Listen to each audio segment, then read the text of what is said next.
You've probably seen those wild headlines that pop up every few years about the United States wanting to buy Greenland. It sounds kind of crazy, right? But it actually brings up a much bigger, more fascinating question about the world's largest island. So let's get into it. How did Denmark end up in control of this huge strategic landmass in the first place? Seriously, who does Greenland belong to? And how did a country like Denmark, which is pretty small on the world stage, come to govern this massive icy territory? Well, the answer isn't simple. It's a story that stretches back 1,000 years, full of ancient migrations, mysterious lost Vikings, and a whole lot of colonial ambition. Okay, so to really get this, we've got to rewind the clock way, way back, long before any Europeans even knew Greenland existed. The first chapter in this story belongs entirely to its indigenous people. This timeline is pretty fascinating when you look at it. People have lived in Greenland for about 4,000 years, with different Inuit communities coming over from North America.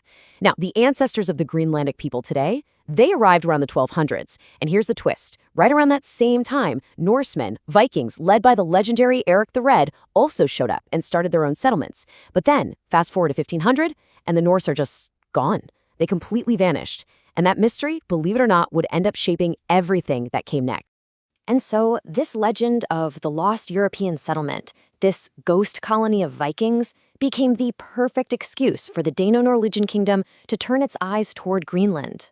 They were hooked by these tales and the idea of finding their lost kinsmen. So let's jump forward to the early 18th century. This is when Europe's interest in Greenland really kicks off again. But it didn't start with soldiers or conquerors. It started with missionaries. The year you really need to remember here is 1712.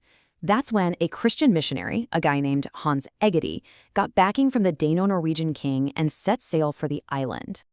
Now, Egede's main goal wasn't actually to meet the Inuit. He was on a mission to find the descendants of those long-lost Vikings and convert them to the new Protestant faith. But when he got there, no Vikings. At all. So what did he do? He changed the plan.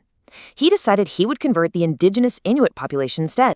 Honestly, the whole operation was a financial nightmare. It was losing a ton of money, and the Danish king was all set to just abandon the whole thing. But it was Hans Egede who stepped in and insisted they stay. He argued that for the Christian mission to succeed, the colony had to survive, and that one plea, that single moment, was the turning point that kept the Danish presence there alive. And with that, the whole purpose of the project began to shift. It wasn't just about religion anymore. It was about control, about trade, and about turning Greenland into a full-blown colony. By 1776, Denmark made a really decisive move. They set up a total monopoly on all trade coming out of Greenland. This basically kicked out all the other European traders, like the British and the Dutch, and locked the entire Greenlandic economy into a direct relationship with Denmark. Then the Napoleonic Wars happened, and the map of Europe got completely redrawn. The union between Denmark and Norway was broken up in 1814 with something called the Treaty of Kiel. The big question was, who gets the overseas territories? Well, the treaty laid it out plain and simple. Denmark kept Greenland, along with Iceland and the Faroe Islands. That was the moment, on paper, that officially made Greenland a Danish possession, period. For over 100 years after that treaty, Greenland was basically a closed-off Danish colony. But then the 20th century arrived, and especially after World War II, there was this global push for decolonization. And Greenland's status started to change, big time. You can really see the progression right here. It went from being a colony to being made an official county of Denmark in 1953. Then, in 1979, the Home Rule Act gave it its own parliament and control over things like healthcare and schools. And finally, the 2008 Act on Self-Government expanded those powers even more. It's been this slow but steady march towards autonomy. But here is a super important detail. That very first big step, back in 1953, when Greenland went from being a colony to a part of Denmark itself, that was done without ever asking the people of Greenland what they wanted. There was no vote, no referendum. The decision was just made for them. And that lack of consultation, it points to a much deeper, much more painful history.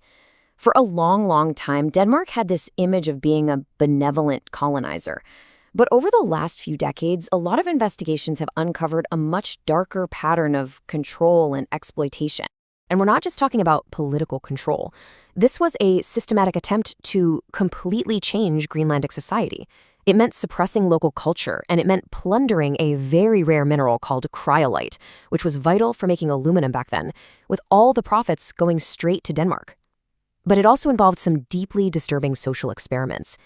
In the 60s and 70s, thousands of Inuit women and girls had IUDs inserted, many without their full understanding or consent, as part of a campaign to control the birth rate. And in the 1950s, 22 Inuit children were forcibly taken from their families to Denmark for a so-called re-education experiment that left them scarred for life. Now, it's really important to say that these aren't just old stories from a history book. In just the last few years, the Danish government has come forward and officially apologized. It's also provided financial compensation to the victims of both the IUD campaign and that social experiment, finally acknowledging the incredible harm that was caused. And all of that brings us to where we are today. The relationship between Greenland and Denmark is, well, it's complicated. It's shaped by this really painful history, but also by the political and economic realities of the modern world. So how is the power actually shared right now? Well, Greenland is in charge of its own internal affairs, its legal system, and all the day-to-day politics. But Denmark still holds the keys when it comes to foreign policy, defense, and security. And, this is a big one, it provides an annual funding grant. And that funding is no small change. Denmark sends a grant of over $500 million every single year. This economic dependence is, without a doubt, a massive factor in any conversation about full independence. With all this international chatter, Greenland's leader made their position crystal clear not too long ago. Faced with a hypothetical choice between the US and Denmark, he just said it plainly. We choose Denmark.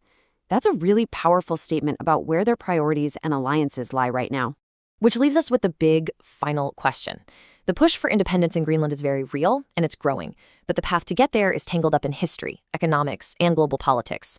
So the question isn't just if it will ever happen, but how. And the answer is going to shape the future of the Arctic for everyone.